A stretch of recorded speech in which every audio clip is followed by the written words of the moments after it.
Hey guys, நான் இந்த recipe try பண்ணி நல்லா வந்ததால் உங்களோடையும் ஷேர் பண்ணிக்கொள்கிறேன்.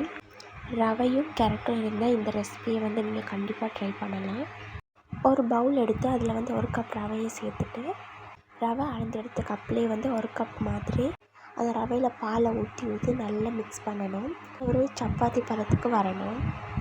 இப்போ இதை ஒரு 10 நிமிஷத்துக்கு மூடி வச்சுடுவோம். ஒரு மிக்ஸி எடுத்து அதில் ரவை அளந்த கப்லேயே 3 கப் இல்லாட்டி 4 கப் மாதிரி அவங்களோட சுகருக்கு ஏற்ற மாதிரி அவங்களுக்கு எவ்வளோ இனிப்பு வேணுமோ அந்தளவு சுகர் எடுத்துக்கோங்க. 3 ஏலக்காவுமே அதோடு சேர்த்து நல்லா பவுடர் பண்ணி எடுக்கணும். மூடி வச்ச ரவையை திறந்து பார்த்தோன்னு சொன்னால் இந்த மாதிரி நல்லா ஊறி சப்பாத்திக்கு மாவு பிணைஞ்சோன்னா எப்படி இருக்குமோ அப்படி தான் இருக்கும். லைட்டாக பிசைஞ்சு கொள்ளணும். இந்த மாவில் இப்போ 2 குழியாக நான் பிரித்து எடுத்துக்கொள்கிறேன்.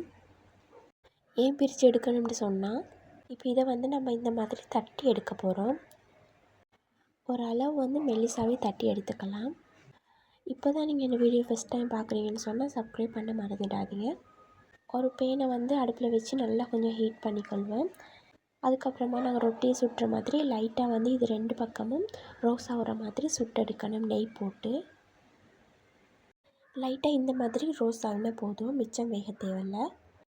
அதே மாதிரி மற்ற குழியும் இந்த மாதிரி சுட்டெடுத்தாச்சு. இது இப்போ ஒரு 15 நிமிஷத்துக்கு ஆற விட்டதுக்கு அப்புறமா இந்த மாதிரி சின்னதாக பிச்சு எடுத்துக்கலாம். இப்போ இதை ஒரு மிக்ஸி ஜாரில் போட்டாச்சு. ஒரு 2 நிமிஷம் மாதிரி கிரைண்ட் பண்ணி எடுத்தால் சரி. பான் துண்டுகளை அரைச்சி அப்படிக்குமோ அதே மாதிரி இந்த மாதிரி வரணும். இன்னொரு பேன் எடுத்தால் இதில் 2 ஸ்பூன் மாதிரி நெய் போட்டு முந்திரி, பாதாம், பிஸ்தா இன்னும் உங்களுக்கு என்ன வேணுமோ நட்ஸ் எல்லாம் இந்த மாதிரி குட்டி குட்டியாக கட் பண்ணி அந்த நெய்யில் போட்டு நல்லா ரோஸ்ட் பண்ணி எடுக்கணும். ஒரு பெரிய கேரட் எடுத்து தோலை சீவிட்டு இந்த மாதிரி நல்லா சீவி எடுத்துக்கொள்ளணும். ஒரு 2 நிமிஷம் நல்ல நெய்யில் நட்ஸை வதக்கியாச்சு. இப்போ துருகி வச்ச கேரட்டையும் அதில் சேர்த்து நல்லா பச்சை வாசம் போகிற அளவுக்கு வேகட்டும். 2 நிமிஷம் போல் நெய்யில் நல்லா வதக்கியாச்சு. இப்போ நாங்கள் கிரைண்டரில் அரைச்சி வச்ச அந்த ரவையுமே இதோடு சேர்த்துக்கலாம்.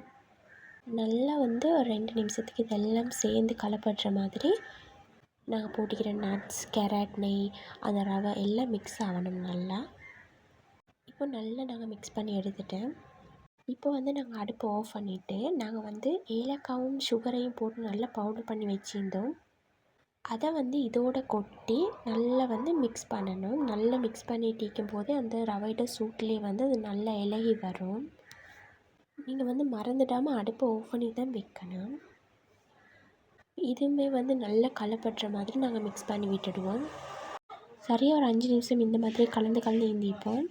இப்போது அந்த சுகர் எல்லாம் நல்லா இலவி இப்போது லட்டு பிடிக்கிற பதம் வந்துடுச்சு.